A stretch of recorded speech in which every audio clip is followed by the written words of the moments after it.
धमाके की आवाज से आसपास के सारे झोंबी जाग उठे। सब लोग तुरंत इमारत के अंदर घुसे और दरवाजा बंद कर दिया, लेकिन तुरंत बाहर से जोरदार धक्के शुरू हो गए। सीढ़ियों से ऊपर की तरफ भागते हुए 7 मंजिल चढ़ने के बाद उन्हें एक जिंदा परिवार मिला। ये मेहरबान मैक्सिकन परिवार था जिसने जेरी की फैमिली को न सिर्फ अंदर लिया बल्कि अपना थोड़ा सा खाना भी बांटा। अगली सुबह जेरी ने उनसे भी साथ चलने की गुजारिश की, लेकिन घर के मर्द ने शुक्रिया कहकर मना कर दिया। जेरी ने भी जोर नहीं दिया। आगे की मुश्किलों के लिए उसने वहीं से जुगाड़ किया और एक तेज चाकू को टेप से क्लीनिंग मोप की डंडी पर बांधकर भाला बनाया और एक मोटी किताब को कलाई पर कसकर लपेट लिया ताकि झोंबी के काटने से बचा जा सके। चलने से पहले चारों ने एक रस्सी से खुद को एक दूसरे से बांध लिया ताकि भाग दौड़ में कोई बिछड़ न जाए, लेकिन जो डर था वही हुआ। ये लोग अभी निकले ही थे कि पीछे रुके उस मैक्सिकन परिवार पर झोंबी का हमला हो गया। उधर जेरी ने जैसे ही छत की तरफ जाने वाला दरवाजा खोला, एक झोंबी दहाड़ता हुआ सामने आ गया। उसने तुरंत भाले से उसे खत्म कर दिया, लेकिन बच्चों की चीखें सुनकर आसपास के झोंबी भी उनकी तरफ आने लगे। सब लोग सीढ़ियों से छत की तरफ जान लगाकर भागने लगे। झोंबी की रफ्तार बहुत तेज थी। बीवी और बच्चों को वक्त देने के लिए जेरी ने बैग कैरिन को थमाया और खुद सीढ़ियों पर रुककर उन्हें रोकने लगा। लड़ते हुए गलती से कुछ काला खून उसके मुंह में चला गया और अगले ही पल उसे लगा कि अब सब खत्म हो चुका है। तभी एक गोली की आवाज गूंजी। सामने देखा तो वो मैक्सिकन छोटा लड़का था जो किसी तरह बच गया था। उधर छत पर पहुंची कैरिन ने भी तुरंत सिग्नल फ्लैशलाइट जला दी, लेकिन जैसे ही जेरी उस लड़के के साथ छत पर पहुंचा, वो पागलों की तरह सीधे 100 मीटर ऊंची छत के किनारे पर जा खड़ा हुआ और 12 सेकंड की गिनती शुरू कर दी। अगर वो बदल गया तो बिना एक पल सोचे नीचे कूद जाएगा। वह अपनी बीवी और बच्चों को नुकसान पहुंचाने का एक मौका भी खुद को नहीं देना चाहता था। लंबे 12 सेकंड बीते। किस्मत से जेरी को कोई इन्फेक्शन नहीं हुआ था।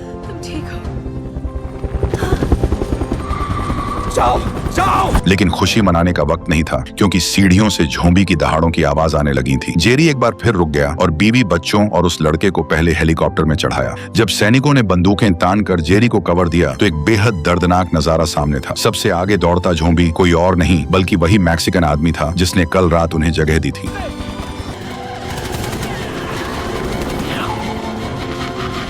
आखिरी कुछ झोंबी छत से नीचे गिर गए और किसी तरह यह परिवार एक बार फिर बच निकला। 2 घंटे बाद हेलीकॉप्टर अटलांटिक महासागर में खड़े आर्गस नाम के बैटलशिप पर उतरा, जहां टेरी डेक पर पहले से उनका इंतजार कर रहा था। लेकिन इस तबाह दुनिया में यहाँ कोई मुफ्त की सवारी नहीं थी। उस बाजार जैसे अफरा तफरी भरे अस्थायी कमांड सेंटर में टेरी ने जेरी को एक के बाद एक भयानक सच्चाइयां बताई। राष्ट्रपति मर चुका था, जमीन पूरी तरह तबाह हो चुकी थी और इस जहाज पर भी जरूरी सामान खत्म होने की कगार पर था। सीधे शब्दों में कहें तो यह जहाज एक डूबती हुई तैरती कब्र था। तभी फौज का सबसे बड़ा अफसर कर्नल सामने आया और बिना किसी बकवास के सीधे मेन बात पर आ गया। फौज ने एक खुफिया सूचना के आधार पर वायरस की जड़ दक्षिण कोरिया में तैनात अमेरिकी सैनिक अड्डे तक पहुंचाई थी, लेकिन मुश्किल यह थी कि वो सूचना भेजने के बाद वहां से कोई जवाब नहीं आया था। ये जानकारी एक बेहद काबिल वायरस स्पेशलिस्ट डॉक्टर के पास थी और कर्नल का मकसद एकदम साफ था। वो चाहते थे कि यूएन का सबसे बेहतरीन जांचकर्ता जेरी एक बार फिर मैदान में उतरे और उस डॉक्टर को कोरिया ले जाकर शुरुआती मरीज को ढूंढे। जेरी कुछ बोल पाता इससे पहले ही कर्नल ने अमेरिकी अंदाज में आखिरी बात कह दी। बात इतनी साफ थी कि चारों समझ गए, या तो जेरी यह काम करे वरना आज रात उसकी पूरी फैमिली को झोंबी से भरे उस तबाह शहर में वापस फेंक दिया जाएगा। अपने परिवार को बचाने के लिए जेरी को मजबूरन ये मौत से खेलने वाला सफर कबूल करना पड़ा और पहला पड़ाव दक्षिण कोरिया का हम्फ्रीज सैनिक अड्डा था,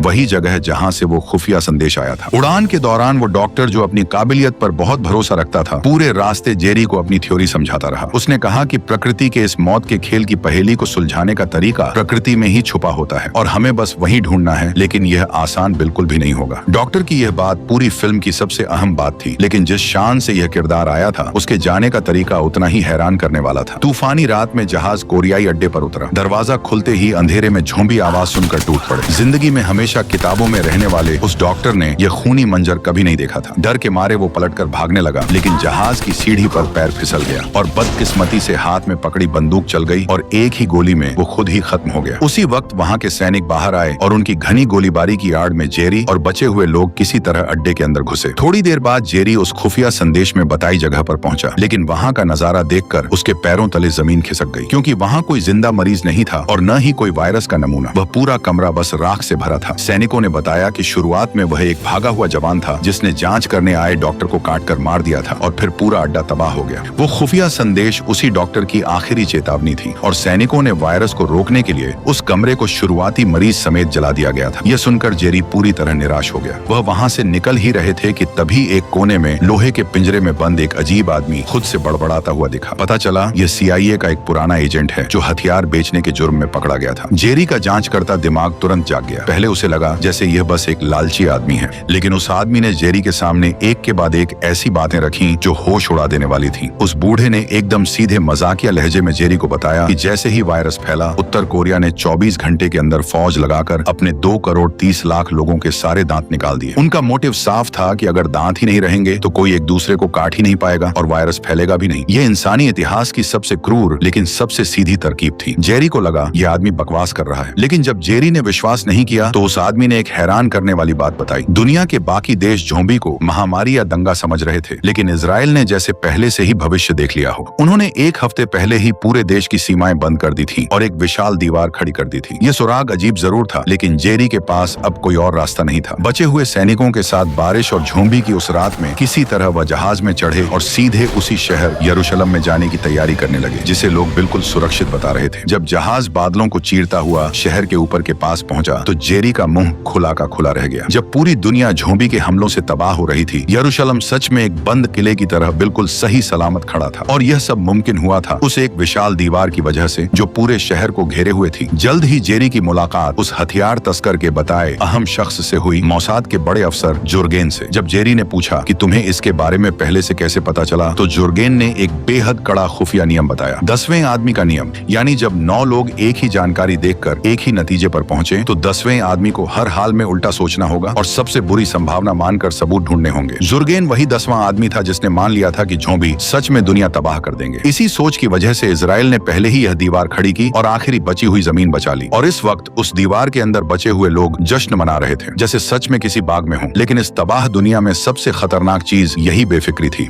दीवार के अंदर वाले भूल गए कि ये राक्षस शिकार कैसे करते हैं। दीवार के बाहर लाखों ज़ोंबी पागल चींटियों की तरह उमड़ पड़े। उनमें कोई अक्ल नहीं थी, लेकिन वो एक दूसरे के ऊपर चढ़ते गए और देखते ही देखते उस कई मंजिल ऊंची दीवार के नीचे ज़ोंबी का एक जीता जागता पहाड़ खड़ा हो गया। जेरी को खतरा समझ आ गया, लेकिन तब तक बहुत देर हो चुकी थी। जैसे ही पहला ज़ोंबी दीवार के ऊपर से गिरा और भीड़ में जा पड़ा, वो दीवार जिसे भगवान का किला कहा जाता था पल भर में टूट गई। चंद सेकंड में ऊपर से ज़ोंबी का एक झरना नीचे गिरने लगा। लोगों को फिर से वो पुराना खौफ याद आ गया। इसी अफरा तफरी में जुर्गेन ने अपनी महिला सैनिक को आखिरी ऑर्डर दिया कि जेरी को हर हाल में बाहर निकालो। इस भगदड़ में जेरी की नजर एक बेहद अजीब नजारे पर पड़ी। एक लड़खड़ाता बूढ़ा आदमी वहीं खड़ा था और उसके आसपास के पागल ज़ोंबी उसे बिल्कुल नजरअंदाज कर रहे थे। लेकिन इतना सोचने का वक्त नहीं था। उधर पूरे सुरक्षित इलाके में ज़ोंबी कई गुना तेजी से फैल रहे थे। भागते हुए एक तंग रास्ते में एक सैनिक को ज़ोंबी ने अचानक हवा में उठा लिया। उस सैनिक ने खुद ही ग्रेनेड खींच लिया और आग की लपटों में अपनी जान दे दी। जल्द ही पूरी टीम एक गली में घिर गई। आगे पीछे दोनों तरफ ज़ोंबी थे। मजबूरन वो पास की एक इमारत का दरवाजा तोड़कर अंदर घुसे और तभी जेरी को वो अजीब नजारा दोबारा दिखा। ज़ोंबी की भीड़ के बीच एक लड़का था जिसकी तरफ कोई ज़ोंबी देख तक नहीं रहा था। ये 2 बार का नजारा जेरी के दिमाग में कुछ जगाने लगा, लेकिन उसके पास सोचने का एक पल भी नहीं था। ज़ोंबी ने दरवाजा तोड़ दिया और टीम कोने में दब गई।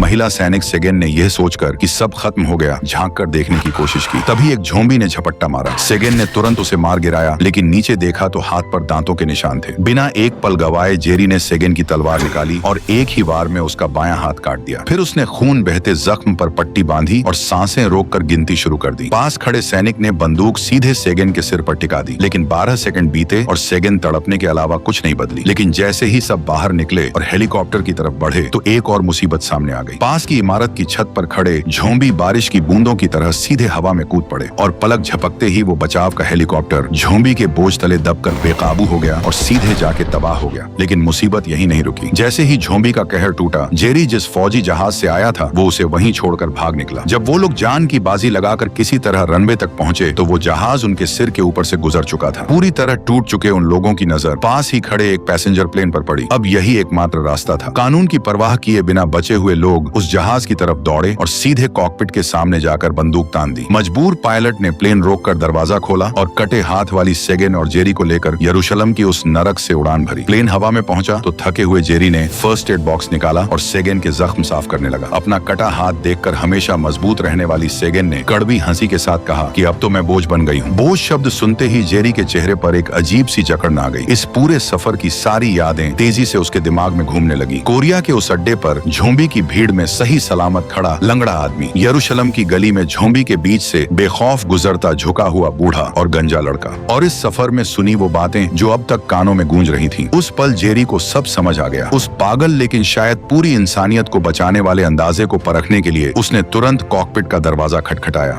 जेरी का प्लान सुनकर पायलट ने बिना एक पल सोचे रास्ता बदल दिया और वेल्स के कार्डिफ हवाई अड्डे की तरफ पूरी रफ्तार से बढ़ गया। किसी को नहीं पता था कि वहाँ का WHO का केंद्र अभी भी चालू है या नहीं, लेकिन यह दांव लगाना जरूरी था। 6.5 घंटे बाद जहाज वेल्स की हवा में पहुंचा, लेकिन तभी नीचे केबिन में एक छोटा कुत्ता अपनी मालकिन की टांग छोड़कर नीचे के दरवाजे पर जोर जोर से भौंकने लगा। और इसी कुत्ते की असामान्य हरकत ने वो सब शुरू कर दिया जो इस कहानी की शुरुआत में हुआ था। और एक जोरदार धमाके के साथ उस तूफानी हवा ने जहाज को चीर दिया और जो झोंबी अभी तक पंजे फैलाए थे वो उस जबरदस्त खिंचाव में खिड़की से बाहर चले गए। लेकिन इस आखिरी दाम की कीमत भी चुकानी पड़ी। जहाज पूरी तरह बेकाबू हो गया और आखिरकार वेल्स के जंगल में जा गिरा। जब जेरी बेहोशी से जागा तो पूरे जिस्म में दर्द की लहरें दौड़ रही थीं। नीचे देखा तो लोहे का एक नुकीला टुकड़ा पेट में ढंसा हुआ था। तकलीफ सहते हुए वो नीचे गिरा। किस्मत से कटे हाथ वाली सेगेन भी बच गई थी। दोनों एक दूसरे का सहारा लेकर उस जंगल में पायलट की बताई दिशा में बढ़ने लगे। काफी देर बाद वो WHO केंद्र के दरवाजे पर पहुंचे। इतने लंबे सफर के बाद जेरी वहीं ढेर हो गया। जब आंखें खुली तो पूरे 3 दिन बीत चुके थे। पेट का जख्म सिल दिया गया था, लेकिन वो बिस्तर से बंधा हुआ था। सामने 2 अजनबी उसका सैटेलाइट फोन लिए उससे पूछताछ कर रहे थे। जेरी ने बिना देर किए UN के ऑफिसर टेरी का नंबर मिलाने को कहा, लेकिन फोन पर जो खबर मिली उसने जेरी का खून खौला दिया। उसके बहुत दिनों तक गायब रहने की वजह से कर्नल ने मान लिया था कि वो मर गया और जो काम नहीं आ सकता उसकी फैमिली को जहाज पर रखने की कोई जरूरत नहीं समझी जाती। बीवी और बच्चों को बेरहमी से जहाज से उतार दिया गया और कनाडा के बर्फीले रिफ्यूजी कैंप में भेज दिया गया। यही अमेरिकी तरीका था, लेकिन उनसे मिलने के लिए पहले जिंदा रहना था। गुस्सा पीकर जेरी ने यह बात निगल ली। थोड़ी बातचीत के बाद उसे इमारत के अंदर मुख्य लेबोरेटरी में ले जाया गया। वहाँ बचे हुए सभी वैज्ञानिकों के सामने जेरी ने अपना वो पागलपन भरा लेकिन शायद दुनिया को बचाने वाला अंदाजा रखा। उसका मानना था कि यह वायरस दरअसल एक बेहद चुनिंदा शिकारी है। ये सिर्फ तंदुरुस्त इंसानों को निशाना बनाता है। जो पहले से किसी गंभीर बीमारी में हो या जिसके जिस्म में कोई कमी हो उसे यह बिल्कुल नजरअंदाज कर देता है। और यही वो छुपा हुआ जवाब है जो कुदरत ने इंसानों के लिए छोड़ा है। ये सुनकर पूरे कमरे के वैज्ञानिक एक दूसरे का मुंह देखने लगे। इस जहर से जहर को काटने का तरीका थ्योरी में बिल्कुल सही लग रहा था, लेकिन सबसे बड़ी मुश्किल यह थी कि उनके पास इस वक्त काम का एक भी वायरस का नमूना नहीं था। सारे खतरनाक नमूने पहले से तबाह हो चुके B हिस्से में रखे थे, जहाँ 80 से ज्यादा झोंबी कब्जा जमाए बैठे थे। इसका मतलब था कि उस अनजान अंदाजे को परखने के लिए किसी को उस मौत की जगह में घुसकर जान जोखिम में डालकर नमूने लाने होंगे। और एक बार फिर यह काम जेरी ने अपने सिर ले लिया। उसके साथ कटे हाथ वाली सेगेन और एक डॉक्टर भी गए। तीनों ने किताबों और टेप से अपनी कलाइयां लपेटी और हाथों में लोहे की रोड और कुल्हाड़ी लेकर उस मौत के कुएं में उतर गए। तीनों भूतों की तरह झोंबी की आंखों के सामने से गुजरते रहे, लेकिन नमूनों के कमरे के आखिरी मोड़ पर डॉक्टर की लोहे की रोड गलती से टकरा गई। उस कान फाड़ू आवाज ने आसपास के झोंबी जगा दिए और पल भर में वो उन तीनों की तरफ दौड़ पड़े। इस आखिरी पल में जेरी ने खुद पीछे रुकने का फैसला किया। वो सीढ़ियों की रेलिंग पर जोर जोर से रोड मारने लगा ताकि सारे ज़ॉम्बीज़ उसकी तरफ खींच आएं और सेगेन और डॉक्टर को रास्ता मिल जाए। जेरी ने किसी तरह अपनी फुर्ती से खुद को बचाए रखा, लेकिन उधर सेगेन और डॉक्टर के पीछे भी झोंबी पड़ गए थे। उसी वक्त जेरी नमूनों के कमरे में घुस गया। तमाम बोतलें और शीशियां देखकर उसने जो भी हाथ लगा सब बक्से में भर लिया, लेकिन जाने लगा तो सामने शीशे के दरवाजे के बाहर एक झोंबी खड़ा था और यही एकमात्र रास्ता था। अब सामने झोंबी और हाथ में अनजान नमूने थे। जेरी को एक ही रास्ता दिखा और उसने उन अनजान नमूनों में से कोई एक का इंजेक्शन खुद को ही लगाने का फैसला किया। इंजेक्शन लगाने से पहले जेरी ने एक आखिरी मैसेज अपनी फैमिली के लिए लिख दिया, फिर बिना हिचकिचाए एक पूरी अनजान दवाई सीधे अपनी बाह में उतार दी। 1 घंटे के बाद जेरी नमूनों का बक्सा उठाकर शीशे के दरवाजे के सामने आया और दरवाजा खोल दिया। झोंबी सीधे उसके चेहरे तक आया। उसने जेरी को सूंघा और अपने दांत किटकिटाने लगा और 2.5 सेकंड बाद झोंबी ने मुंह फेर लिया। यह दांव भी जेरी जीत गया था, लेकिन यह साबित भी करना था। जेरी ने पास की वेंडिंग मशीन के सामने रुककर एकदम इत्मीनान से एक ठंडी कोल्ड ड्रिंक निकाली और रिलैक्स होकर पीने लगा। फिर मशीन का दरवाजा खोलकर सारी कोल्ड ड्रिंक्स फर्श पर गिरा दी। ये शोर पूरी इमारत के झोंबीज को जगाने के लिए काफी था। अब उस बिल्डिंग के सारे झोंबी उसी की तरफ आ रहे थे, लेकिन अब झोंबीज के लिए जेरी मानो वहाँ था ही नहीं और वो बेफिक्री से उस ज़ॉम्बीज के तूफान के बीच से चलता हुआ बाहर निकल गया। लेबोरेटरी में वापस पहुंचते ही वैज्ञानिकों ने तुरंत जेरी को एंटीबायोटिक दिया और किस्मत ने एक बार फिर उसका साथ दिया। जो नमूना उसने अंदाजे से चुना था वो सिर्फ एक साधारण जीवाणु था, कोई जानलेवा वायरस नहीं। अहम नमूने हाथ आने के बाद जेरी और सेगेन ने WHO सेंटर से विदाई ली। 60 घंटे बाद तमाम मुसीबतों से गुजरा हुआ जेरी कनाडा के रिफ्यूजी कैंप के किनारे पर अपने परिवार से जा मिला।